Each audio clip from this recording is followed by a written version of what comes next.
সুপ্রিয় দর্শক, স্বাগত এই সময়ে। আমি ফখরুল আলম কাঞ্চন আপনাদের সঙ্গে আছি। আমরা এই অনুষ্ঠানে সমসাময়িক বিভিন্ন গুরুত্বপূর্ণ বিষয় নিয়ে আলোচনা করি। আজ আলোচনা করব করোনা পরিস্থিতি, বিশেষ করে সীমান্তবর্তী জেলাগুলোতে করোনা সংক্রমণের ঊর্ধ্বগতি, মৃত্যু, পাশাপাশি নতুন করে ঢাকা বিভাগের আরও 7টি জেলায় লকডাউন আরও 9 দিন বাড়ানো হয়েছে, যেন ঢাকায় এই সংক্রমণটা আক্রমণ না করে। সে সাথে আলোচনায় থাকবে দেশের আজকে 204টি ইউনিয়ন পরিষদের নির্বাচন অনুষ্ঠিত হয়েছে এবং কয়েকটি পৌরসভা এবং লক্ষ্মীপুর 2 আসনের উপনির্বাচন, এই বিষয়গুলো নিয়ে আলোচনা করব। আজ আলোচনা করার জন্য আমার সাথে স্টুডিওতে উপস্থিত আছেন বাসদের কেন্দ্রীয় কমিটির সদস্য জনাব রাজিকুজ্জামান রতন, আছেন জাতীয় প্রেস ক্লাবের সাধারণ সম্পাদক জনাব ইলিয়াস খান, এছাড়াও অনলাইনে আমাদের সাথে যুক্ত আছেন বিশিষ্ট কলামিস্ট ও অণুজীব বিজ্ঞানী ডক্টর শোয়েব সাঈদ। আপনাদের তিনজনকেই স্বাগত জানাচ্ছি। ডক্টর শোয়েব সাঈদ, আপনাকে দিয়ে শুরু করতে চাই। আপনি নিশ্চয়ই পর্যবেক্ষণ করছেন আমাদের বর্তমান করোনা পরিস্থিতি, যেটি আমরা লক্ষ্য করলাম যে সীমান্ত এক প্রকার বন্ধ করে দেওয়ার পরও ভারতীয় ভেরিয়েন্টের ব্যাপক সংক্রমণ আমরা দেখতে পেলাম এবং সেই ভেরিয়েন্ট আমাদের সীমান্তবর্তী জেলাগুলোর পাশাপাশি ঢাকায়ও তার অস্তিত্ব পাওয়া গেছে। তো আমি আপনার কাছ থেকে শুনতে চাইব, প্রথমত এই যে লকডাউন দিয়েও কেন আমরা সুফল পাচ্ছি না, আর শুনতে চাইব এই ভারতীয় ভেরিয়েন্ট নিয়ে। ডক্টর শোয়েব সাঈদ। জি, ধন্যবাদ কাঞ্চন ভাই আমাকে আজকে আপনাদের সাথে রাখার জন্য, এবং এনটিভিকে ধন্যবাদ। জি, আসলে আমি যদি বাংলাদেশের গত 1 বছর 3 মাসের কোভিড প্যাটার্নটিকে দেখি, তাহলে গত জুন মাসে আমাদের একটি পিক ছিল এবং ওই পিকে প্রায় 4000 4500 এরকম সংক্রমণ ছিল। আমরা ইতিমধ্যেই সে পিককে স্পর্শ করেছি গত 2020 সালের জুন মাসের পিককে। তার মাঝখানে আরেকটি বড় পিক আমাদের গিয়েছে, যে সময় আমরা সাউথ আফ্রিকান ভেরিয়েন্ট, আমি অবশ্য দেশের নাম নিয়ে ভেরিয়েন্ট বলা ঠিক না, কারণ এটা অনেকটা ডিসক্রিমিনেশন করা হয়। এটাকে আমি বলতে চাই বেটা ভেরিয়েন্ট, এখন যেটি নতুন নামকরণ করেছে বিশ্ব স্বাস্থ্য সংস্থা, আলফা, বেটা, গামা এবং ডেল্টা। বেটা ভেরিয়েন্ট, সাউথ আফ্রিকান ভেরিয়েন্টের একটি ওয়েভ বাংলাদেশে ছিল, সেটি এপ্রিলের শেষে আবার নিচে নেমে এসেছিল এবং ওখানে আমরা 7500-এর মতো বা 8000-এর কাছাকাছি সংক্রমণ প্রত্যক্ষ করেছি। এবং ওই ওয়েবটি আসলে এটা তো রোলার কোস্টারের মতো, আপনার এক এক সময় একটা উঠে নামে, এগুলার অনেক আনপ্রেডিক্টেবল একটা সিচুয়েশন থাকে ভাইরাসের আপনার ইনফেকশনের ক্ষেত্রে। কিন্তু বাংলাদেশে সাউথ আফ্রিকার ভেরিয়েন্ট কভার করে নিল ইউকে ভেরিয়েন্টের আগেই। তারপরে যখন ইন্ডিয়া আক্রান্ত, যখন দিল্লি কাঁপছে, ডেল্টা ভেরিয়েন্ট, অর্থাৎ সর্বশেষ যেটি ভেরিয়েন্ট অফ কনসার্ন হয়েছে, সে ভারতীয় ভেরিয়েন্ট বলে প্রাথমিকভাবে পরিচিতি পেয়েছিল। সেই ভেরিয়েন্টের সময় আমরা কিন্তু ওইভাবে এফেক্টেড হয়নি, কিন্তু আমরা যখন এটি আসলে দিল্লি বা আপনার ধরেন গুজরাট, মহারাষ্ট্র, ওখান থেকে ছড়িয়ে আসলে পশ্চিমবঙ্গের দিকে আসছিল, তখনই আমাদের শঙ্কা ছিল যে এটা আমাদের দেশে ঢুকবে। যেহেতু বাংলাদেশ এবং ভারতের সীমান্তের এলাকাগুলোতে সরকার যতই লকডাউন দেখ, চোরাগুপ্তা আপনার আসা যাওয়া চলে, এটাকে কন্ট্রোল করা কঠিন। কিন্তু এখন আপনি যদি ঈদের সময় দেখেন, যে ঈদের সময় আমরা কিন্তু আপনাদের টক শোতে অনেক কথা বলেছি, অনেক সাবধান করেছি, ওই সময় কিন্তু পিকটি আবার নিচে নেমে এসেছিল এবং ঈদের পর যখন লোক সমাগম খুব কম ছিল, সবাই বাড়ি ঘরেই ছিল, ওই সময় কিন্তু দেখবেন পিকটি একেবারেই নিচে নেমে এসে আবার বাড়তে শুরু করে। তখন কিন্তু আমরা আবার চিৎকার শুরু করি যে এখন এই সাবধান, এটাকে আটকাতে হবে। যেটি হয়েছে, সীমান্তবর্তী এলাকা বন্ধ করে, সীমান্ত বন্ধ করে দিয়ে আমরা আটকাতে কতটুকু পেরেছি, তার চেয়ে বড় কথা হচ্ছে যে আপনার কমিউনিটি সংক্রমণ। এই কমিউনিটি সংক্রমণটি সবচেয়ে পরবর্তী ধাপে শুরু হয় এবং এটি সবচেয়ে ভয়াবহ আকার ধারণ করে। আপনি এই মুহূর্তে যদি গ্রাফটি দেখেন, যে ভারতে গ্রাফ একেবারে নিচের দিকে নেমে আসছে, এখন 40-50 হাজার হচ্ছে, নেপালও তাই। আপনার পুরা পাক ভারত উপমহাদেশে শুধুমাত্র আফগানিস্তান এবং বাংলাদেশ তারা বাড়ছে, তাদেরই বাড়ছে গ্রাফ, অন্য সবারই কমছে। আমাদের বাড়ার কারণ আপনি কি মনে করছেন, কেন বাড়ছে, আমাদের কেন বাড়ছে? এটার কারণটা হচ্ছে যে আপনি বর্ডার সিল করে রেখেছেন, কিন্তু অলরেডি তো ঢুকে গেছে। এই ঢুকে যাওয়াদের যারা স্বাস্থ্যবিধি মানছে না, বা অবাধে বিচরণ করছে, বা ধরেন একটু সর্দি কাশি, সে এটাকে কেয়ার করছে না। বড় লোক যারা, তারা একটু কেয়ার করে হাসপাতালে যায়, প্রান্তিক জনগোষ্ঠী তো ওটা ওইভাবে কেয়ার করে না। ফলে এখানে কমিউনিটি সংক্রমণের ফলেই কিন্তু আজকে যে বাংলাদেশের যে মাদারীপুর বা ফরিদপুরের আশেপাশে লকডাউনটি দিল গভর্নমেন্ট, গতকাল পর্যন্ত দিয়েছে, সেটি কিন্তু ওই কমিউনিটি সংক্রমণের জের। এবং যেটির জন্য আমরা বারবার বলছিলাম যে এগুলো আগেই লকডাউন করুন, কারণ এই ডেল্টা ভেরিয়েন্টটি বৈশ্বিকভাবে খুবই খারাপ একটি অবস্থায় নিয়ে এসেছে। এটা ভ্যাকসিনের যে সাফল্য তাকে থ্রেট করছে। আমি এই প্রসঙ্গে পরে আসব। এখন বাংলাদেশে আপাতত বাংলাদেশে যেটা হয়েছে যে আমাদের আরো কঠোর অবস্থানে যাওয়া উচিত ছিল, গভর্নমেন্ট চেষ্টা করেছে, পারিনি। কিন্তু কঠোর অবস্থানে না যাওয়ার ফলে এখন কিন্তু আমরা 4,500 5,000 কাছাকাছি প্রতিদিন সংক্রমণ পাচ্ছে, এবং এটা বাড়ছে, এবং এটি 7, 8, 10,000 হয় কিনা। এখন এই যে লকডাউন দিচ্ছে, আমার মনে হয় যে সরকারের উচিত কঠোরভাবে এটিকে মেনে চলা। আমি ঠিক বুঝতে পারছি না আপনার এই যে সেনাবাহিনীর একটি ব্যাপার বারবার আমরা বলেছি, ইভেন ধরেন জাপানে কিন্তু সেনাবাহিনী কাজে লাগিয়েছে, ইউরোপ লাগিয়েছে, কানাডা লাগিয়েছে।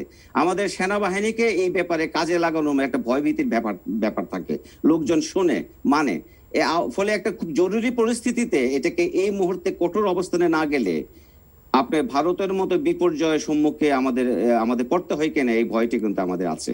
জি, আমি আবার স্বাস্থ্যবিধি মানে আমার লকডাউন, এটি গুরুত্বপূর্ণ এখন। জি, আমি আবার আসবো আপনার কাছে। জনাব রাজিকুজ্জামান রতন, আপনার কাছ থেকে শুনতে চাই যে এই ভারতীয় ভেরিয়েন্ট যেন ঢাকায় ছড়িয়ে না পড়ে, সে কারণে ঢাকা বিভাগের 7টি জেলায় আরও 9 দিন কঠোর লকডাউনের ঘোষণা করছে। লকডাউন কিন্তু চলছে, কিন্তু ডিস্ট্রিক্ট ওয়ারি এই লকডাউনটা আজকে মন্ত্রিপরিষদ সচিব ঘোষণা করেছেন, এবং বেশ জোরেশোরেই বলেছেন যে যেন সকলকে মানার ব্যাপারে সতর্ক করেছেন। নিত্যপণ্য দ্রব্যের গাড়ি এবং জরুরি মানে সেবা ছাড়া সব কিছু বন্ধ রাখার সিদ্ধান্ত। কি মনে হয় এটা কি? ধন্যবাদ। আমরা তো শুনলাম যে ডেল্টা ভেরিয়েন্টের ভয়াবহতাটা কীরকম, সংক্রমণের বিস্তৃতিটা কত দ্রুত সে ঘটাতে পারে, এবং আমাদের মতো একটা ঘনবসতিপূর্ণ দেশে সেই ডেল্টা ভেরিয়েন্টটা কত দ্রুত মানুষকে সংক্রমিত করতে পারে। এমনিতেই আমরা আলফা ভেরিয়েন্টের তুলনায় কিংবা বেটা ভেরিয়েন্টের তুলনায় ডেল্টা ভেরিয়েন্ট যে অনেক বেশি ভয়াবহ, সেটা আমরা দীর্ঘদিন ধরে বিশেষজ্ঞদের কাছ থেকে শুনছিলাম। কিন্তু বিশেষজ্ঞরা বললেও বিশেষজ্ঞদের কথাটাকে কার্যে পরিণত করবেন যে সরকারি দপ্তর, তারা কি সেটা শুনেছে?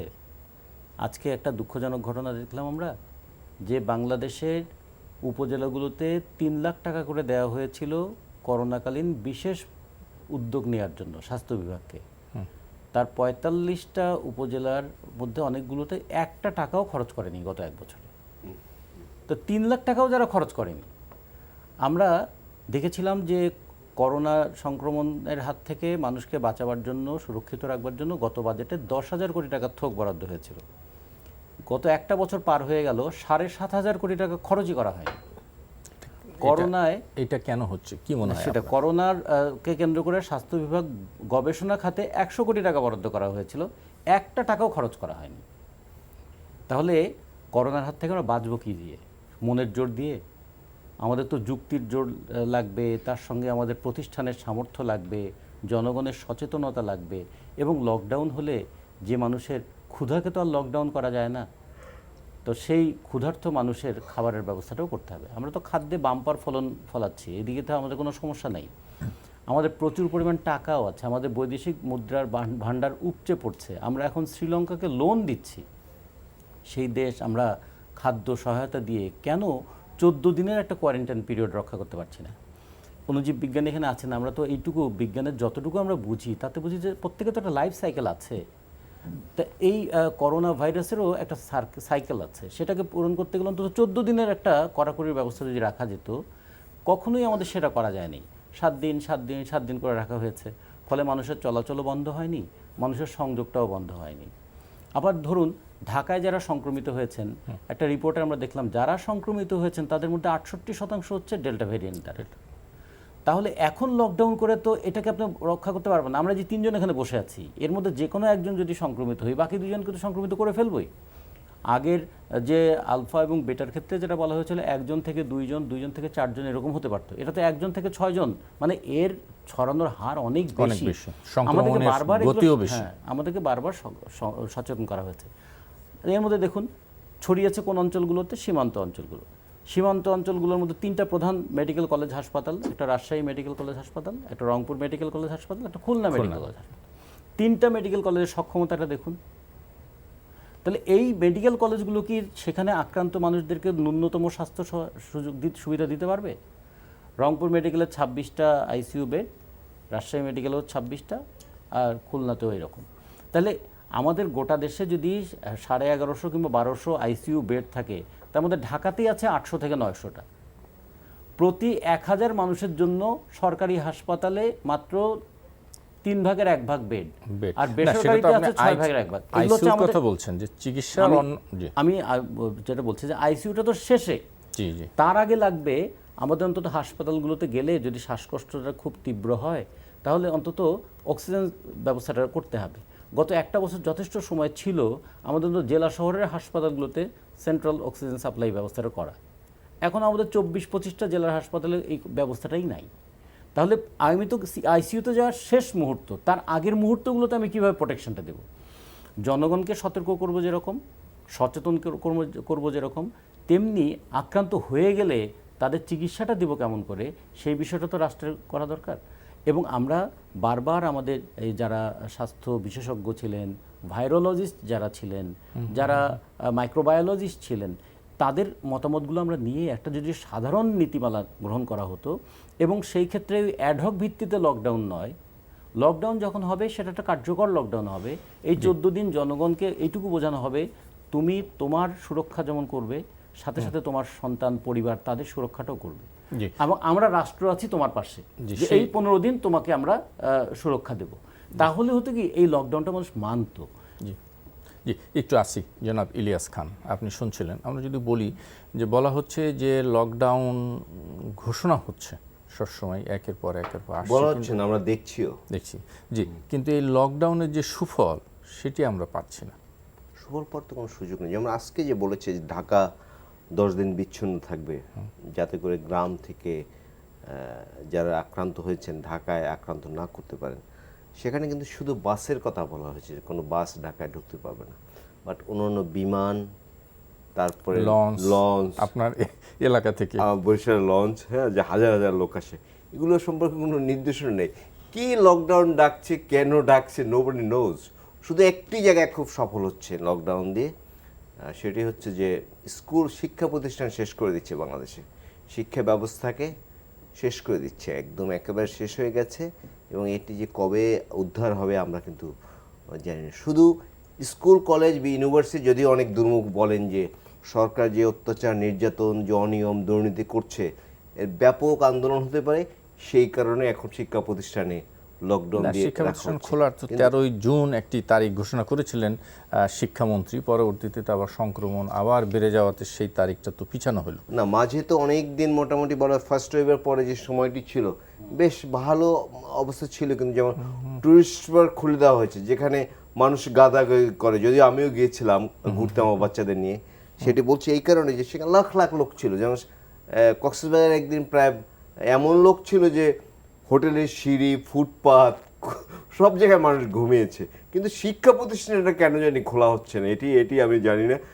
আমরা বিভিন্ন সময় দাবি জানি যে শিক্ষা প্রতিষ্ঠান খুলে দেওয়া হোক টিকা দিয়ে, এবং এটা তো বিকল্প ব্যবস্থাও করা যায়। যেমন এক সেশনে 50 জন ছাত্র 3 দিন, সেরকম তো কোনো চিন্তা আমরা দেখছি না।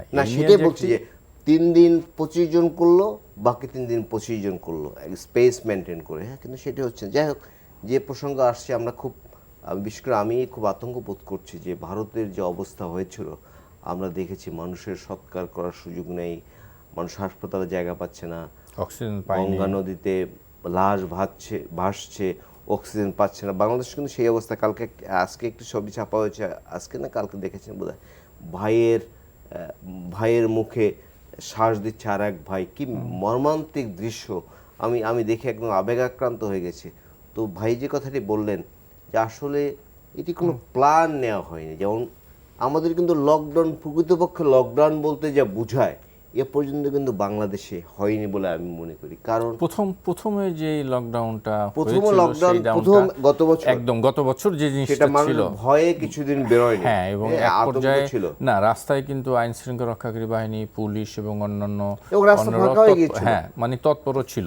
তৎপর ছিল এবং হ্যাঁ। রাস্তাও ফাঁকা হয়ে গেছে, ফাঁকা তখন ছিল। মানুষের মধ্যে ভয় ছিল। হ্যাঁ। কিন্তু আমরা এই যেটা শুনলাম- ভীতিটা কিন্তু এখন দূর হয়ে গেছে এবং সেই লকডাউন আর মানুষ মানছে এবং না। আরেকটি আর কারণ আছে, জি, আরেকটি কারণ আছে যেটি গত বছর কিন্তু মানুষের প্রতি মানুষের সহানুভূতি ছিল।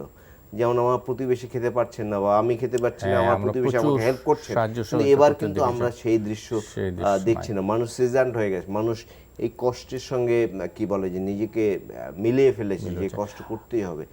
ডক্টর শোয়েব সাইদ, আমি আপনার কাছে আরেকবার যেতে চাই এবং আপনার কাছে আমার প্রশ্ন হচ্ছে দুটো। এই যে ডেল্টা ভেরিয়েন্টের কথা বলছেন, আমাদের বিশেষজ্ঞরাও বলছেন যে ঢাকায় এর অস্তিত্ব পাওয়া গেছে, 50 জনের নমুনা সংগ্রহ করে 40 জনের দেহে ডেল্টা ভেরিয়েন্ট মানে পেয়েছেন। কিন্তু প্রশ্ন হচ্ছে যে এই ঢেউটা, আমাদের বর্তমান যে এখন সংক্রমণের হার, আজকে মৃত্যু এবং সংক্রমণ দুটোই বেড়েছে।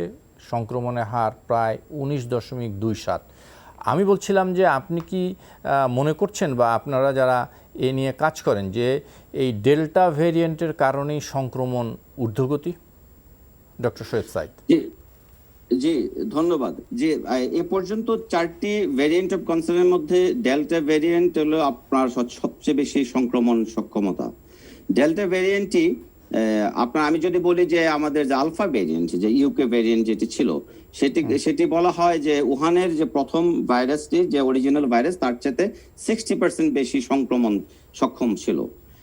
এখন ডেল্টা ভেরিয়েন্ট দেখা যাচ্ছে যে ইউকে ভেরিয়েন্ট, যেটি আলফা ভেরিয়েন্টের চাইতেও আরো 40%, আপনার হয়তো কেউ 50% 60% বলছে, আরো বেশি সংক্রমণ সক্ষম। এবং ডেল্টা ভেরিয়েন্ট এখন সারা বিশ্বে এটি একটি ডমিনেন্ট ভেরিয়েন্ট হতে যাচ্ছে। ইতিমধ্যে ইউকেতে 91% যে নতুন সংক্রমণগুলি, সেটি জায়গা করে নিয়েছে ডেল্টা ভেরিয়েন্ট। এবং যুক্তরাষ্ট্রে অনেক কমে এসেছে সিচুয়েশন ভ্যাকসিনেশনের করে, ওখানেও 10% আপনার এখন ডেল্টা ভেরিয়েন্ট। কানাডাতে বলা হচ্ছে সামারে ডেল্টা ভেরিয়েন্ট লিড নেবে।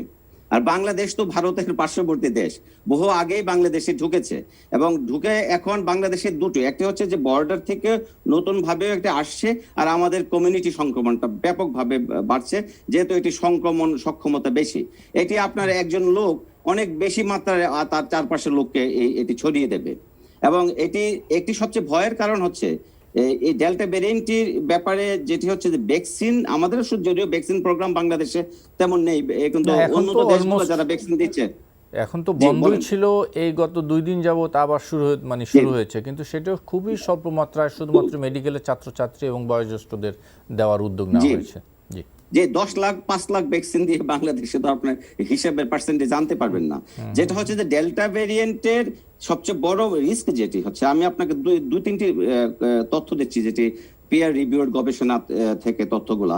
সেটা হচ্ছে যে আপনার আলফা ভেরিয়েন্ট, যে ইউকে ভেরিয়েন্টটি, দেখা যায় ফাইজারের ডাবল ডোজের পর এটি 90% এর উপর 94-95% প্রোটেকশন দিচ্ছে, কিন্তু ডেল্টা ভেরিয়েন্টের ক্ষেত্রে ডাবল ডোজ দিচ্ছে 80% এর কাছাকাছি, কিন্তু সিঙ্গেল ডোজ দিচ্ছে প্রায় 34%। অথচ আপনার অন্য ভেরিয়েন্টের ক্ষেত্রে সিঙ্গেল ডোজ ফাইজার কিন্তু 80% এর উপর প্রোটেকশন দিচ্ছে। এবং অ্যাস্ট্রাজেনেকা, যেটি বাংলাদেশে সেরামের মাধ্যমে আমরা দিয়েছি, সেই ক্ষেত্রেও কিন্তু দেখা যাচ্ছে যে ডাবল ডোজের পরেও অ্যাস্ট্রাজেনেকার ক্ষেত্রে আপনার 60% এর বেশি প্রোটেকশন পাচ্ছেন না। তার মানে আপনার 40% উইন্ডো ওপেন আছে ইনফেকশনের জন্য। এটি হচ্ছে সবচেয়ে ভয়াবহ, যে ডেল্টা ভেরিয়েন্টের ভ্যাকসিন ফাঁকি দেবার একটি প্রবণতা আছে। এই প্রবণতাটি যদি ডাবল ডোজ হয়, এই প্রবণতা অনেকটাই নিয়ন্ত্রণে থাকে, যার ফলে কিন্তু সারা বিশ্বে এখন একটা দৌড় প্রতিযোগিতা হচ্ছে ভ্যাকসিনেশন বনাম ডেল্টা ভেরিয়েন্ট। মানে ডেল্টা ভেরিয়েন্ট বাংলাদেশে যেরকম আস্তে আস্তে দখল করে নিচ্ছে, যেমন আপনার কানাডা, ইউকে, ইউএস চাচ্ছে তাদেরকে ডেল্টা ভেরিয়েন্ট দখল করার আগেই টিকা দিয়ে তারা ওটাকে আটকিয়ে দেবে। এবং কানাডা খুব সফলভাবে দিয়েছে, কানাডা খুলছে। ধরেন কানাডা যে কাজটি করেছে, তারা অলরেডি 75% পপুলেশনকে সিঙ্গেল ডোজের আওতায় নিয়ে এসেছে, 20% পপুলেশনকে ডাবল ডোজের আওতায় নিয়ে এসেছে। আমেরিকা তো ব্যাপকভাবে চালাচ্ছে, কিন্তু আমেরিকাতে অলরেডি বিভাজিত হয়ে আছে, আপনার ভ্যাকসিন নিবে না স্টেট বনাম ভ্যাকসিন নিবে state. Trump versus anti Trump sentiment. ফলে দেখবেন যে গতকালই দেখেছি যে আপনার ডক্টর ফাউচি, যিনি একজন এখন একটা পাবলিক ফিগার, মানে কোভিড সারা বিশ্বব্যাপী, উনি ঘরে ঘরে যাচ্ছেন, লোকজনকে বোঝাচ্ছেন যে বাবা ভ্যাকসিন নাও, এই ভ্যাকসিনটা তোমার জন্য দরকারি, এবং টোটাল তাদের রাষ্ট্রীয় মেকানিজম মাঠে নেমে আসছে যে জনগণকে বোঝানোর জন্য। এই যে প্রতিটি দেশই দেখবেন উন্নত দেশগুলোতে তাদের রাষ্ট্র পুরা মাঠে আছে, তাদের বড় বড় কর্মকর্তারা জনগণকে কনভিন্স করার জন্য। আমাদের দেশে কিন্তু আমরা জাতিগতভাবে একটি গা চুলকানির একটা ব্যাপার থাকে। আমি এয়ারপোর্টে ঢোকা মাত্রই আমার এই গাল চুলকানির বিষয়টি চোখে পড়ে। সেটি তো আচ্ছা, আর ভ্যাকসিনেশন কার্যক্রম শুরু করার জন্য আমাদের হাতে যে ভ্যাকসিন থাকা দরকার ছিল সেটাও কিন্তু নাই। আমি আসবো ডক্টর শোয়েব আপনার কাছে, আমি একটু জনাব রাজিকুজ্জামান রতনের কাছে যাই। জনাব রাজিকুজ্জামান, আমরা কিন্তু যেটি বলা হচ্ছে গত কয়েকদিন যাবত যে ভারতের দ্বিতীয় ঢেউয়ের যে মৃত্যু, যে ব্যাপক মৃত্যু হয়েছে, এটির প্রধান কারণ বলা হচ্ছে সেই ডেল্টা ভেরিয়েন্ট। সেই ডেল্টা ভেরিয়েন্টই আমাদের এখন এখানে সংক্রমণ ছড়াচ্ছে। কিন্তু সেই ডেল্টা ভেরিয়েন্ট মোকাবেলার জন্য যে কার্যকর লকডাউন, বিশেষ করে লকডাউন শুধু ঘোষণা করে দিলেই তো হবে না। লকডাউনের জন্য যে 12টি দিক নির্দেশনা আছে সেগুলোকে ফলো করা, মানা, রাস্তাঘাটে থাকা, সেটি আমরা কিন্তু দেখিনি। কি মনে হয় এখন দ্বিতীয় ঢেউ, না আমরা তৃতীয় ঢেউয়ের অপেক্ষায় আছি? আমাদের একটা দ্বিতীয় ঢেউই চলছে, কারণ স্বাস্থ্য বিশেষজ্ঞরা বলেন যে যদি কখনো সংক্রমণ 5%-এর নিচে নেমে আসে এবং সেটা যদি 2-3 সপ্তাহ পর্যন্ত কন্টিনিউ করে, তখন বুঝতে হবে যে ঢেউটা শেষ হয়েছে। কিন্তু আমাদের কিন্তু এই পরিস্থিতিটা হয়নি।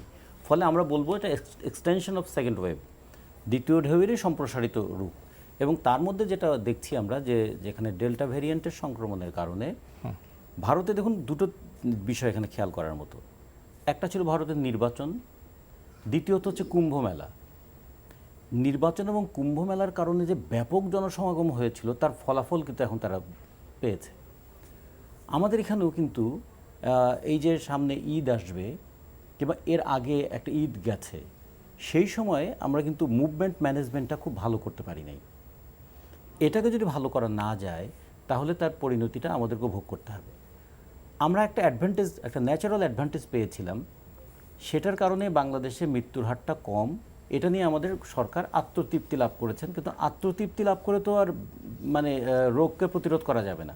এখানে তো বিজ্ঞান লাগবে, এখানে তো যুক্তি লাগবে। যেমন ভারতে গোবর মেখে আর গরুর মূত্র খেয়ে করোনাকে ঠেকানো যায় নাই, আমাদের এখানেও অহমিকা দিয়ে তো আর করোনাকে ঠেকানো যাবে না। আমরা এখানে কিছুটা ঠেকে গেছি, কিছুটা সেভড হয়েছি, ন্যাচারাল কিছুটা অ্যাডভান্টেজ পেয়েছি, কারণ আমাদের বাতাসে আর্দ্রতাটা বেশি থাকার কারণে। আর্দ্রতা একটা বড় প্রতিবন্ধক হিসেবে কাজ করেছে। যেখানে আবহাওয়াটা যত বেশি শুষ্ক, সেখানে রোগটা তত দ্রুত সংক্রমিত হয়েছে বলে দেখা গেছে। মানে এগুলো সবই অবজারভেশন। এবং আপনি খেয়াল করে দেখবেন ভারতের যত সংক্রমণ হয়েছে তার মধ্যে তুলনামূলকভাবে পশ্চিমবঙ্গের সবচেয়ে কম। আর গোটা পৃথিবীর মধ্যে সংক্রমণের দিক থেকে চিন্তা করলে বাংলাদেশেও কিন্তু সংক্রমণের হারটা অনেক কম ছিল। এটা হলো আমাদের ন্যাচারাল অ্যাডভান্টেজ। দ্বিতীয়ত হচ্ছে যে আমাদের দেশের জনসংখ্যার একটা বড় অংশ, আমরা বলবো প্রায় 50% উপরে মানুষ হচ্ছে আমাদের এখানে 15 বছরের নিচে। এবং আমাদের এই যে ইয়ং জনগোষ্ঠী, যেটাকে আমরা বলি আমাদের মানে পপুলেশন ডিভিডেন্ড পাওয়া, যে জনসংখ্যা জনিত যে সুবিধাটা আমরা পেয়েছি, ফলে ইয়ংদের একটু ইমিউনিটি বেশি থাকে। সেই কারণে আমরা এখানে অনেক কিছু হয়তো সাধারণ সর্দি জ্বর একটু উপেক্ষা করে আমরা হয়তো টিকে গেছি, আমরা বেঁচে গেছি। কিন্তু বেঁচে গেলেও আমরা কিন্তু একটা সাইলেন্ট ক্যারিয়ার হিসেবে কাজ করেছি। সে হয়তো মানে করোনা দ্বারা আক্রান্ত, তা সে নিজের ইমিউনিটির কারণে এটা হয়তো সে ফেস করলো, কিন্তু তার কারণে একজন দুর্বল ইমিউনিটির কেউ যদি আক্রান্ত হয়, সে কিন্তু আর সার্ভাইভ করতে পারবে না। তো এটা আমাদের কিন্তু এই সচেতনতাটা থাকা দরকার। যেটা দরকার সবচেয়ে বেশি, জনগণ তো এরকম থাকবে, রাষ্ট্র কি করবে? সবচেয়ে বড় ভূমিকা তো পালন করতে হবে রাষ্ট্রকে। কারণ এই করোনাকে কেন্দ্র করে শুধু এটা স্বাস্থ্য ঝুঁকি নয়, এটা একটা অর্থনৈতিক ঝুঁকি তৈরি করেছে। ব্যাপক পরিমাণ মানুষ কাজ হারাচ্ছে। যদিও আমাদের অর্থমন্ত্রী কোথাও কোনো গরিব দেখছেন না, আবার তিনিই আবার বাজেটে বললেন যে ওই যদি সামাজিক সুরক্ষা খাতে আগে যে 86 লক্ষ দেওয়া হতো লোককে সহযোগিতা, এবার তিনি 1 কোটি লোককে দেবেন। তার মানে তিনি 14 লক্ষ বাড়িয়েছেন। আবার তিনি বলছেন কই কোনো নতুন দরিদ্রতা দেখছি না। ফলে এই যে পরস্পর বিরোধী বক্তব্য দিচ্ছেন, শুধু আড়াল করতে চাইছেন দুর্বলতাকে। দুর্বলতাকে আড়াল করে তো দুর্বলতা দূর করা যাবে না ভাই। এটা যেমন ওই আবেগ দিয়ে করোনাকে মোকাবেলা করা যাবে না। আমরা করোনার চেয়ে শক্তিশালী না করোনার চেয়ে দুর্বল, করোনার সঙ্গে তো আমরা কুস্তি লড়তে নামিনি। সে তো ভাইরাস। ভাইরাস হচ্ছে জীব এবং জ্বরের মাঝখানে এমন একটা অবস্থা, সে যদি মানে ইনার্ট পরিবেশে থাকে তাহলে সে কিন্তু জড় পদার্থ, কিন্তু জীবের সংস্পর্শে আসলে সে হচ্ছে জীবন্ত প্রাণী। ফলে বিবর্তনের একটা ধাপে আমরা জীব এবং জড়ের মাঝখানের জায়গা হিসেবে দেখেছিলাম ভাইরাসকে, এবং ভাইরাস ক্রমাগত যে সে বিবর্তিত হচ্ছে আমরা দেখছি যে কত রকমের ভেরিয়েন্ট হচ্ছে, এবং সে শুধু ফাঁকি দিচ্ছে তা না, সে শক্তি সঞ্চয় করছে। সে তার প্রতিরক্ষা ব্যবস্থাকে প্রতি মুহূর্তে গুড়িয়ে দেওয়ার মতো তারও নিজের নিজের পরিস্থিতি তৈরি করছে। এগুলো সবই আমাদের বিজ্ঞানীরা জানেন, বিজ্ঞানীরা বলছেন, কিন্তু দুইজন মানুষের এটা শোনা দরকার। একজন হচ্ছে সাধারণ মানুষ, তাদের শোনা দরকার যে সতর্ক হওয়ার জন্য, আর সরকারের শোনা দরকার তারা হচ্ছে সুরক্ষা দেওয়ার জন্য। সাধারণ মানুষ সতর্ক হচ্ছেন, কিন্তু তার তো রিক্সাটা না চালালে তার তো সংসার চলবে না, তার তো বাসের হ্যান্ডেলটা না ধরলে তার তো সংসারের চাকা ঘুরবে না, তার তো ওই কারণ বাজারে এসে মুদি দোকানদার না বসলে একজন দোকানদার প্রতিদিন 100 জন লোকের সঙ্গে কমপক্ষে তার একটা ট্রানজ্যাকশন হচ্ছে, তার সংসার তো চলবে না। ফলে এই মানুষকে কিভাবে আমি কোয়ারেন্টাইনের মধ্যে নিয়ে আসবো, এই মানুষকে কিভাবে আইসোলেশনের মধ্যে নিয়ে আসবো, অথবা লকডাউন হলে তার কি হবে, এই ক্ষেত্রে গভর্নমেন্টের একটা পরিকল্পনা থাকা দরকার। সেই পরিকল্পনা কি ছিল? সেই পরিকল্পনা গভর্নমেন্টের যতটা না মুখে ছিল ততটা বাস্তবে নাই। আমরা শুধু বলেছিলাম যে 2 কোটি মানুষকে যদি 2,500 টাকা করে দেওয়া হতো এবং 15 দিন বলতো যে বাবারা আমাদের রাষ্ট্রের এর চেয়ে বেশি কিছু নাই, তুমি 15 কেজি চাল কেনো, এই সবজি কেনো, এই 14টা দিন তুমি বাসায় থাকো, তাহলে আমরা বলছিলাম 5,000 কোটি টাকা হলে 14 দিনের একটা কমপ্লিট লকডাউন করা সম্ভব। কিন্তু সেইখানে আমরা টাকা দেওয়ার কোনো উদ্যোগ নাই, যদিও অনেক ক্ষেত্রে অনেক টাকার বহু নয় ছয় আমরা হতে দেখছি। ফলে সেক্ষেত্রে বলবো যে করোনা নিয়ে যতটা আতঙ্ক আছে ততটা কিন্তু প্রস্তুতি নাই, এবং ছেড়ে দেওয়া হয়েছে মানুষের কপালের উপর, এবং 2 দিন পর ছেড়ে দেওয়া হবে কার উপরে? জনগণ কথা শোনে না, সেই জন্যই মরেছে। না, জনগণ কথা আমরা দেখেছি যে অন্যান্য জায়গায়ও বরং অন্যান্য দেশেও এর চাইতে বেশি কম কথা শুনেছে, তারা মাস্কও পরতে চায়নি। আমি একটু যাই ইলিয়াস খানের কাছে, এই পার্টে আসলে একেবারে সময় কম। ইলিয়াস খান বিশেষ করছে ডেল্টা ভেরিয়েন্টের কথা যে বলা হয়েছে, জাতীয় প্রেস ক্লাবে যারা খাবার সার্ভ করে বা অন্য কাজ করে এদেরকে আমরা চেক করেছিলাম তাদের করোনা আছে কি, টেস্ট করেছিলাম, তাদের কোনো সিমটম ছিল না, কারণ সবাই ইয়াং ম্যান। তাদের মধ্যে 10 জনকে পেয়েছি আমরা। কতজনের মধ্যে? 60 জনের মধ্যে। তাদের কোনো লক্ষণই ছিল না যে করোনা আছে। তো ভাই যেটা বললেন যে তার ইমিউনিটি পাওয়ারটা তাদের বেশি ছিল, এই কারণে হয়তো তারা বুঝতে পারেনি। কিন্তু এরা যখন একটু বয়স্ক মানুষের সাথে মিলবে, একটু মানুষদের সঙ্গে মিলবে, তখন কিন্তু বিরাট বিপদে পড়ে যাবে। আমি আরেকটি এই প্রসঙ্গ শেষে আমি বলে রাখি, এবং গতবার ঈদে যেটা ফলো করা হয়েছিল এটা ছিল একটা ঐতিহাসিক ভুল, আমি বলবো এটা ডিজাস্টার্স। কারণ বলা হয়েছে এক জেলার বাস অন্য জেলায় যেতে হবে না। আমি একটি উদাহরণ দিয়ে জাস্ট বুঝাই যে আমার বাড়ি বরিশাল, আমি অনেক কষ্ট করে গাবতলী গেলাম বাসে যেতে চাইলে, গাবতলী গিয়ে 5,000 লোকের সাথে যুদ্ধ করে ব্রিজের উপরে গেলাম, অন্য বাসে উঠলাম, তারপরে মানিকগঞ্জ গিয়ে আবার যুদ্ধ করলাম, তারপর ফেরিতে উঠলাম, ফেরি পার হয়ে আরেকটি বাসে উঠলাম, সেখানেও 2-3 হাজার না আরো বেশি লোক। আপনি নিশ্চয়ই জানেন, আপনি ওদিকে মাঝে মাঝে যাতায়াত করেন।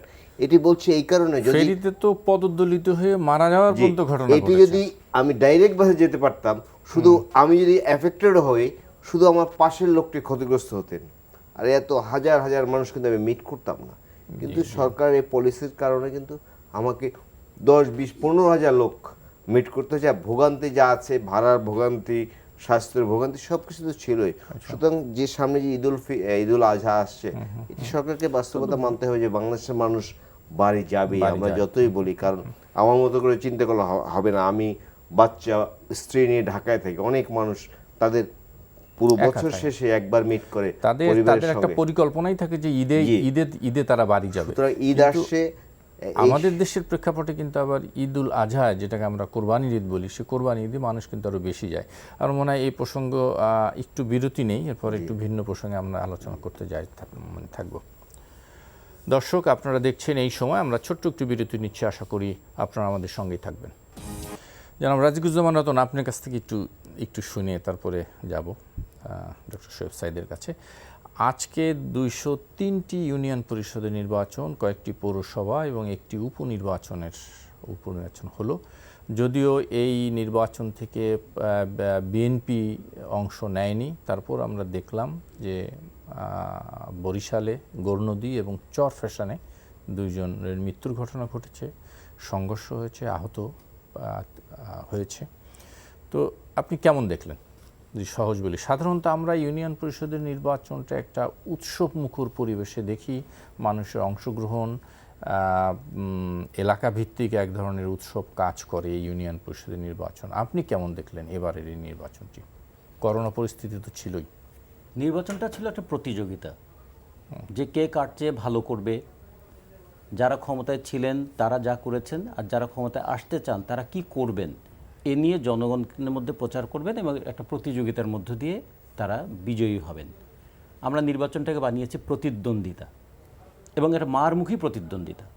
যে কারণে যদি কেউ দেখে যে নির্বাচনে অংশগ্রহণ করে জীবন হারানোর চাইতে নির্বাচনে না যাওয়াটাই ভালো, নির্বাচন করে যা আমি অর্জন করতে চাই, নির্বাচন অংশগ্রহণ করলে তার চেয়ে অনেক বেশি হারাতে হবে, এই আতঙ্কে অনেকে তখন নির্বাচনেই যাচ্ছেন না। আমাদের 4440টার উপরে ইউনিয়ন পরিষদ, তার মধ্যে আজকে 250টার মতো ধরেন আমাদের নির্বাচন হলো। এই নির্বাচনে বিরোধী পক্ষ বলতে কিছু নাই, তারপরেও সংঘর্ষ হলো কেন? প্র্যাকটিস ম্যাচে কি খেলোয়াড়রা আহত হন না? প্র্যাকটিস ম্যাচ তো নিজেরাই খেলেন, তারপরে তো আহত হন। তো অনেক সময় প্র্যাকটিস ম্যাচে আহত হওয়ার মতো, মানে পরিস্থিতিটা এমন হয়েছে যে নিজের দলের মধ্যেও কেউ কাউকে ছাড় দেবেন না, এই জায়গাটা দাঁড়িয়ে গেল। ফলে নির্বাচনের যে মূল বিষয়টা ছিল, একটা গণতান্ত্রিক পরিবেশ তৈরি করা, একটা গণতান্ত্রিক সহনশীলতার জায়গা তৈরি করা, বিরুদ্ধ মতকে শোনা, জনগণের মতামতকে গুরুত্ব দেওয়া, এখন সব কিছু হারিয়ে গিয়ে এখন নির্বাসনে যাওয়ার কারণে তার যে প্রভাবগুলো আমরা দেখছি, মনস্তত্ত্বে তার কী প্রভাব পড়েছে।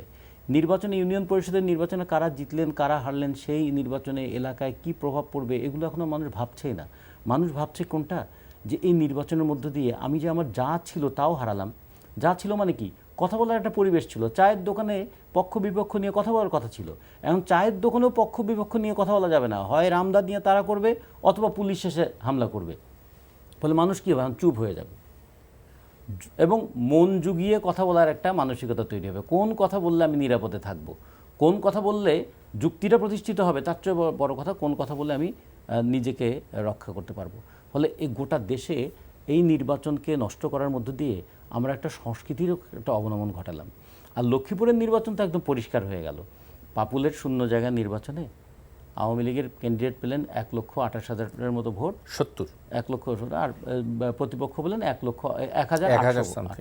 আচ্ছা, ওইখানে এর আগে নমিনেশনটা কে পেয়েছিল, অথবা কার মাধ্যমে পাপলু পেয়েছিল, এগুলো যদি এখন হিসাব করি, তার মানে এতই যদি স্বতন্ত্র প্রার্থী উনি আরেকজনের কাছ থেকে কিনে নিয়েছিলেন বলে, এবং সেটা বলছে তারা, তার মানে নমিনেশনটা কেনা যায় এবং এটা প্রতিষ্ঠিত হলো। উনি আবার বলেছেন যে যেহেতু নিজে এমপি হলাম, স্ত্রীকে বঞ্চিত করা তো ঠিক নয়, টাকা তো আছে, ফলে তিনি কুমিল্লারও একটা জায়গা কিনে নিয়েছিলেন।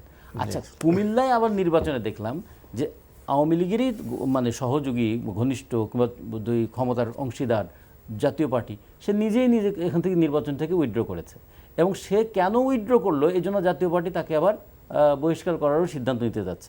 তার মানে দেখুন, একসঙ্গে থেকেও একসঙ্গে থাকা যায় না। এই যখন পরিস্থিতি, তাহলে বুঝতে হবে যে নির্বাচনের মূল যে স্পিরিট, যে আমরা একটা যাচাই বাছাইয়ের মধ্য দিয়ে, গ্রহণ বর্জনের প্রক্রিয়ার মধ্য দিয়ে আমরা মতামতের গ্রহণ করব অথবা বর্জন করব, মানুষকে শুধুমাত্র কাউকে প্রতিনিধি নির্বাচন করা নয়, প্রতিনিধি নির্বাচনের মধ্যে একটা গণতান্ত্রিক চর্চার ব্যবস্থাটা করব, সেই জায়গাটা একদম ধ্বংস হয়ে গেল। জি, জনাব ইলিয়াস খান, কেমন দেখলেন এই নির্বাচন? নির্বাচনে আমি একটু বলি, সকালে একটি মেসেজ পেয়েছি এক জায়গায় থেকে, বলা হচ্ছে যে আলহামদুলিল্লাহ টেবিলের উপর ভোট দিচ্ছি। অর্থ হচ্ছে পুরো সেন্টার দখল করে নিয়ে গেছে, নিজেদের মধ্যে ওই জায়গায় কিন্তু ফাইট আছে, যে কথা আপনি বলেন, মানে মেম্বারদের পদে অধিকাংশ ক্ষেত্রে মানে বিদ্রোহী মেম্বার অথবা স্বতন্ত্র মেম্বার, এই ধরনের মেম্বারদের মধ্যে, বিশেষ করে মেম্বার পদে কিন্তু বেশি প্রতিদ্বন্দ্বিতা হয়, মারামারি হয়েছে, কাটাকাটি হয়েছে বিভিন্ন জায়গায়। চেয়ারম্যান তো একদম এটাই কি বলবো, নির্বাচনে পাঠানো হয়েছে। আর এই নির্বাচন আমি আজকে আলাপ করছিলাম যে এই বাংলাদেশে সেদিন কবে আসবে, এখন যে অবস্থায় বাংলাদেশের নির্বাচন চলে, এটি কোনো গণতান্ত্রিক সভ্য এই একবিংশ শতাব্দীর কোনো দেশে এটি চিন্তা করা যায়? কোথায় গেল আমাদের নির্বাচন? অনেকে খুব বিশেষ করে এখন যারা ক্ষমতায় আছেন তারা বলে সামরিক শাসনের নির্বাচনের প্রহসন হয়েছে, কিন্তু প্রত্যেকটা নির্বাচনে, উপজেলা নির্বাচনে কারচুপি হচ্ছে, ইউনিয়ন পরিষদ নির্বাচনে কারচুপি হচ্ছে, এমপি নির্বাচনে কারচুপি হচ্ছে, জেলা পরিষদ নির্বাচনে কারচুপি হচ্ছে। মানে কিন্তু বিএনপি যদি নির্বাচন থেকে তো নাই, কিন্তু বিএনপি নির্বাচনে গিয়ে লাভ কি? কোনো লাভ তো নাই। আপনি নিশ্চয়ই আপনার মনে আছে যে বিএনপি যে উপজেলা পরিষদ নির্বাচন হয়েছিল, প্রথম দিকে তারা সবগুলো আসন প্রায় বিএনপি পাচ্ছিল। যখন দেখলো যে বিএনপি পাচ্ছে, তখন কিন্তু দেখা গেল পরবর্তী নির্বাচনগুলো কারচুপি হয়েছে। বিএনপির জন্য একটি কাল হয়েছে যে বিএনপি লক্ষাধিক ভোটে 6টি সিটি কর্পোরেশনে 5টি সিটি কর্পোরেশনে তারা জিতেছিল, আপনি নিশ্চয়ই আপনাদের মনে আছে। এরপর বর্তমান ক্ষমতাসীন সরকার বসছে, এই দেশে ভোট দিয়ে আমাদের কোনোদিন আর যেটা সম্ভব না। না, কিন্তু ইউনিয়ন পরিষদ নির্বাচন তো খুব মানে ছোট পরিসরে স্থানীয় মানে একটি নির্বাচন, সেখানেও তাদের আধিপত্য রাখতে চায়, যেটা আওয়ামী লীগের সংস্কৃতি। এবং যে কথাটি বলছিলাম, এরপরে তারা চিন্তা করেছে এদেশে ভোট দিয়ে কোনোদিন আওয়ামী লীগ জিততে পারবে না, যে কারণে এই ধরনের পৌরসভা নির্বাচন চালু করেছে। এবং আমাদের জন্য একটি কি বলা যে জেনারেল নলেজের একটি বিষয় নিয়ে এসছে, আমাদের শিখতে হবে। যেমন নিশ্চয়ই আমরা পড়েছি ছেলেবেলায়, নিশীথ সূর্যের দেশ কি নরওয়ে, যেখানে রাতেও সূর্য দেখা যায়। সূর্যোদয়ের দেশ কি জাপান, আর নিশীথ ভোটের দেশ বাংলাদেশ। এবং এটি এত এত কি বলা যায় যে এত প্রকট আকার ধারণ করেছে, এই অবস্থা থেকে বাংলাদেশ যে কবে মুক্তি পাবে আমার খুব আশঙ্কা হচ্ছে। এবং আজকে যে নির্বাচনের কথা বললেন, 203টি সব জায়গায় আওয়ামী লীগের প্রার্থী সাহেবরা জিতেছেন। এবং এখন কিন্তু কোনো ভাইজিটি বললেন যে এখন প্রতিযোগিতা হয় না, প্রতিদ্বন্দ্বিতা হয়। এখন সবাই নমিনেশনটা কিভাবে পাবে, এবং সেখানে নাকি সেসব জায়গায় গতকাল রাত থেকে খবর পাচ্ছিলাম যে অমুক ওয়ার্ডে অমুকে মেম্বার হয়েছে, কারণ চেয়ারম্যান সাহেবকে টাকা দিয়ে তিনি ম্যানেজ করেছেন, কারণ চেয়ারম্যান সাহেব আগেই হয়ে গেছেন।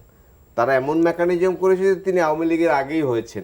সুতরাং কোন ওয়ার্ডে কে মেম্বার হবে ওই চেয়ারম্যান সাহেব ঠিক করে দিচ্ছেন, এবং 5, 7, 8, 10 লাখ টাকা করে দিচ্ছেন। এই বাস্তবতা এখন বাংলাদেশে চলছে। জি, একটু শোয়েব সাহেবের কাছ থেকে একটু শুনে আসি। ডক্টর শোয়েব সাহেব, একটু শুনবো, নির্বাচন নিয়ে আমরা কথা শুনলাম। আমি একটু মানে শুনতে চাই, আজকে এই প্রায় 14টি ডিস্ট্রিক্টে এই নির্বাচন অনুষ্ঠিত হয়েছে, কিন্তু যে নির্বাচনের যে চিত্র আমরা দেখেছি, প্রচুর ভোটার ছিল উপস্থিতি, এবং সেখানে এই করোনার মহামারীর মধ্যেও কিন্তু কোনো স্বাস্থ্যবিধি বা মানা হয়নি সেভাবে। তো আপনি কি বলবেন, এটাও মানে স্বাস্থ্যের কতটুকু ঝুঁকি কাজ করবে? জি, ধন্যবাদ। যে আমি আসলে আপনাদের ওই যে বক্তব্যগুলো শুনছিলাম নির্বাচন নিয়ে, বাংলাদেশের নির্বাচন ব্যবস্থা নিয়ে দীর্ঘদিন যাবত যা চলছে, এটি নিয়ে কথা বলা খুব আমার কাছে খুব রুচিশীল মনে হয় না। এই জন্য আমি আসলে ওগুলো ওই লাইনে কথা বলতে চাচ্ছি না। কিন্তু আমি নির্বাচনটি এই কোভিডের এরকম একটি পরিস্থিতির বাংলাদেশে নির্বাচন দেওয়ার ঘোষণা করলো স্থানীয় সরকার নির্বাচন, তারপর পরে আমি একটি কলাম লিখেছিলাম এবং সতর্ক করেছিলাম যে এটি একটি আত্মঘাতী কাজ। কারণ আপনি শুনেছেন যে আমি আমার অনেক আর্টিকেলে বারবার বলেছি, যেটা আপনার রতন ভাই বললেন, যে কুম্ভ মেলার যে কাহিনী, ভারতের নির্বাচনের যে কাহিনী, এবং ভারতের নির্বাচনের পরপর এবং কুম্ভ মেলার এই যে লক্ষ লক্ষ লোক, প্রায় কোটি লোকের সমাবেশের পর যে হারে করোনা ছড়িয়ে গেল, এবং যেটা কন্ট্রোলের বাইরে গেল এবং গ্রামে গঞ্জে ছড়িয়ে গেল, এবং সম্ভবত ভারতের সুপ্রিম কোর্ট কিংবা হাইকোর্ট নির্বাচন কমিশনকে বলেছিল যে নির্বাচন কমিশন হত্যার দায়ী হবার মতো কাজ করেছে। এবং এই প্রেক্ষিতে আমি তখন লিখেছিলাম স্থানীয় সরকার নির্বাচন দেওয়ার পর যে এই মুহূর্তে নির্বাচন করা ঠিক হবে না, এবং এটি একটি আত্মঘাতী কাজ। এই আপনার নির্বাচন মানে বাংলাদেশে ধরেন যে নির্বাচন দলীয় ভাবে হোক, একক ভাবে হোক, যাই হোক, নির্বাচনের সময় গ্রামে গঞ্জে লোকজন চায়ের দোকানে ভিড় জমায়, কথাবার্তা হয়, লোক সমাগম হয়, এটি একটি বিপজ্জনক প্রক্রিয়া করোনার জন্য। এবং আপনার আমরা বলেছি এবং পরে দেখেছি নির্বাচন কমিশন বিক্ষিপ্তভাবে ওই এলাকায় বন্ধ করেছে, সেই এলাকায় বন্ধ করেছে। কিন্তু আমাদের জাতীয় নিরাপত্তা, আমি একটা কথা আপনাকে বলি, কোভিডের যে ক্রাইসিস আমাদের, এটি আমাদের জাতীয় নিরাপত্তার অংশ, এটা part of our national security. নির্বাচন কমিশনের কাছে এই দেশের জনগণের জীবন অগ্রাধিকার পাবে আপনার এই স্থানীয় সরকার নির্বাচনের চাইতে। কাজে এটি একটি ভুল পদক্ষেপ ছিল। এটি ইনডাইরেক্টলি জনসমাগমকে, ইনডাইরেক্টলি না ডাইরেক্টলি জনসমাগমকে আপনার উৎসাহিত করেছে। এবং করোনা পরিস্থিতি খারাপ হওয়ার জন্য এই মুহূর্তে আপনার ডেল্টা ভেরিয়েন্টকে নিয়ন্ত্রণ করা আমাদের একটি মানে রাষ্ট্রীয় আপনার টপ প্রায়োরিটি হওয়ার কথা। এই অবস্থায় নির্বাচন দিয়ে লোকজনকে ব্যস্ত রাখার, জনসংযোগকে দেওয়ার কাজটি আমি মনে করি এটি ঠিক হয়নি। এটি আরো সুচিন্তিত ভাবে করা উচিত ছিল। এবং দেখেন আস্তে আস্তে কিন্তু ঢাকাতে বাড়ছে, বিভিন্ন জায়গায় বাড়ছে। আপনি কাঞ্চন ভাই, আপনি হয়তো 19% এভারেজের একটি কথা বলেছেন, সেটি তো ধরেন এভারেজ। আমি যদি বর্ডার সীমান্তবর্তী এলাকায় কিন্তু কোথাও কোথাও 50-60% আপনার ইনফেকশন হচ্ছে টেস্টের এগেইনস্টে। রাজশাহীতে 50-51। এটা কি ভয়াবহ অবস্থা? এর আগে আমরা দেখেছি নাটোরে 72% পর্যন্ত সংক্রমণ উঠেছিল।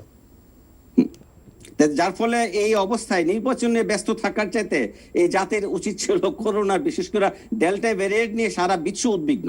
ইভেন যারা ভ্যাকসিনেশনে অলমোস্ট কভার করে ফেলেছে তাদের রাষ্ট্রকে, তারাও উদ্বিগ্ন, কারণ এটি একটু ভিন্ন ধরনের। এবং ভারতকে দেখেছি কিভাবে ভারত কেঁদেছে, কিভাবে দিল্লি কাঁদছে। আমি আপনাদের এই টক শোতে অনেকবার বলেছি যে আজকে দিল্লি কাঁদছে, কালকে ঢাকা কাঁদবে না তার গ্যারান্টি নেই। বারবার বলেছি। সেক্ষেত্রে হঠাৎ করে নির্বাচন, এক বছর আপনার বাংলাদেশের শিক্ষা প্রতিষ্ঠান যদি বছরের পর বছর বন্ধ থাকতে পারে, স্থানীয় সরকার নির্বাচন 1 বছর বন্ধ থাকলে অসুবিধা কি ছিল? যদি সাংবিধানিক কোনো সমস্যা থাকতো, সুপ্রিম কোর্টের কাছে গিয়ে এটি একটি বিহিত করা যেত। এই নির্বাচনে এভাবে এঙ্গেজ হওয়া মোটেও ঠিক হয়নি। এটি করোনার পরিস্থিতিকে খারাপ করবে। জি, মানে ধন্যবাদ ডক্টর শোয়েব সাইদ। আমি একটু জনাব রাজিকুজ্জামান রতন আপনার কাছে যাব। একেবারে শেষের দিকে আমরা আছি। সংক্ষিপ্তভাবে বলবো যে মূলত এখন ঢাকাকে সুরক্ষা করার জন্যই কিন্তু নতুন করে আবার লকডাউন দেওয়া হলো সেই ঢাকা বিভাগের 7 জেলায়। তো আমরা ঢাকা আসলে কতখানি সুরক্ষিত থাকবে? খুব গুরুত্বপূর্ণ প্রশ্ন তুলেছেন। তার আগে আমি একটু বলতে চাই, আমাদের নির্বাচন কমিশনের যে রুচি কিংবা তার দায়িত্ববোধ নিয়ে তো বহু কথা অনেকে বলে। এইবার তিনি যে কথাটা বলেছেন যে করোনার চাইতে নির্বাচন অনেক গুরুত্বপূর্ণ। একজন নির্বাচন কমিশনার যখন এই কথা বলে, তখন ওই বিশেষজ্ঞ শোয়েবের কথা তার কাছে, প্রধান নির্বাচন, তখন শোয়েবের কথা তার কানে যে কতটুকু ঢোকে অথবা মনে যে কতটুকু জায়গা করে নিয়েছে, এটা তো আমরা বুঝতে পারি। আর ঢাকাকে সুরক্ষিত রাখাটা খুব দরকার এই কারণে যে বাংলাদেশের যে কোনো জায়গার তুলনায় ঢাকার জনঘনত্ব অনেক বেশি। আমাদের গোটা বাংলাদেশের গড়ে যেখানে যদি ধরি যে প্রতি বর্গ কিলোমিটারে 1120 জন, ঢাকায় তো প্রতি বর্গ কিলোমিটারে 50,000-এর উপরে। ফলে এখানে কোনো একটা সংক্রমণ যদি 82,000, ফলে এখানে সংক্রমণটা ছড়ালে সেটাকে কিন্তু কন্ট্রোল করাটা খুবই কঠিন হয়ে যাবে। এক নাম্বার 2 হচ্ছে ঢাকা হচ্ছে এমন একটা জায়গা, বাংলাদেশের যে 480টা উপজেলার সঙ্গে ঢাকার প্রতিদিনের যোগাযোগ আছে। ফলে ঢাকা কিন্তু একদিকে শুধু অর্থনীতির কেন্দ্রীভূত অবস্থান নয়, ঢাকা জনযোগাযোগেরও একটা কেন্দ্রীভূত অবস্থান। এবং ঢাকা হচ্ছে, আমরা বলবো যে যদি বলি করোনা বিস্তারের ক্ষেত্রেও একটা মানে গুরুত্বপূর্ণ ভূমিকা পালন করবে। যে কারণে ঢাকাকে সুরক্ষিত রাখা মানে আসলে দেশটাকেও সুরক্ষিত রাখা। কিন্তু আমরা সেটা কতটুকু পারবো সেটা নিয়ে সংশয় আছে। শেষের দিকে আছি জনাব ইলিয়াস খান। না, আমি বলতে চাই এখন যে ধরনের লকডাউন হচ্ছে এগুলো অর্থহীন। এগুলো কেন দিচ্ছে, কে দিচ্ছে, কারা দিচ্ছে, এগুলো মানুষ জানে না। মাঝে মাঝে আমরা শুনি যে 1 সপ্তাহ বাড়িয়েছে, আবার 1 সপ্তাহ বাড়লো, আবার 1 সপ্তাহ বাড়লো। এই লকডাউনে হবে না। আমি মনে করি যেটা বলা হচ্ছে যে 14 দিনে যাতে মানুষ চলতে পারে, এটা বের করা খুব বেশি কঠিন না। ভালো করে বের করে যে কত লোকে নগদ আর্থিক সহায়তা দিতে হবে, সেটি করে 14 দিনের কোয়ারেন্টাইন ভালোভাবে করা যায় সবার জন্য, তাহলে ঢাকা সেভ হতে পারে। যদিও এই টাকা দেওয়ার ক্ষেত্রে আমাদের তিক্ত অভিজ্ঞতা রয়েছে যে একজনের 400 নাম্বার দিয়েছে, নিজের নাম্বার, যে এই নাম্বারে টাকা পাঠান। হ্যাঁ, সুতরাং সবকিছু চিন্তা করে ঢাকাকে সেফ রাখা না গেলে, কারণ ছোট্ট একটা জায়গায় 3.5 বলা হয় ঢাকা এবং আশেপাশে এলাকায় 3.5 কোটি লোক, এবং ঢাকা একটি এলাকা আছে যেটি আমি বললাম যে পৃথিবীর সবচেয়ে ঘনবসতিপূর্ণ, 82,000 লোক বাস করে 1 বর্গ কিলোমিটারে। সেই বিষয়টি কি অত্যন্ত সতর্ক আমাদের থাকতে হবে, যেটি বললেন ডক্টর শোয়েব সাইদ, রাজিকুজ্জামান রতন এবং জনাব ইলিয়াস খান। আমাদের হাতে আজকে আর সময় নেই, যদি একটু সুযোগ থাকতো আর একটু আলোচনা করা যেত। আজকে আমাদের অনুষ্ঠান এখানে শেষ করতে হবে। ডক্টর শোয়েব সাইদ, জনাব রাজিকুজ্জামান রতন এবং জনাব ইলিয়াস খান, আপনাদের 3 জনকে অনেক অনেক ধন্যবাদ। দর্শক, এই ছিল আমাদের আজকের আয়োজন। আগামী অনুষ্ঠানে আবার দেখা হবে। শুভরাত্রি।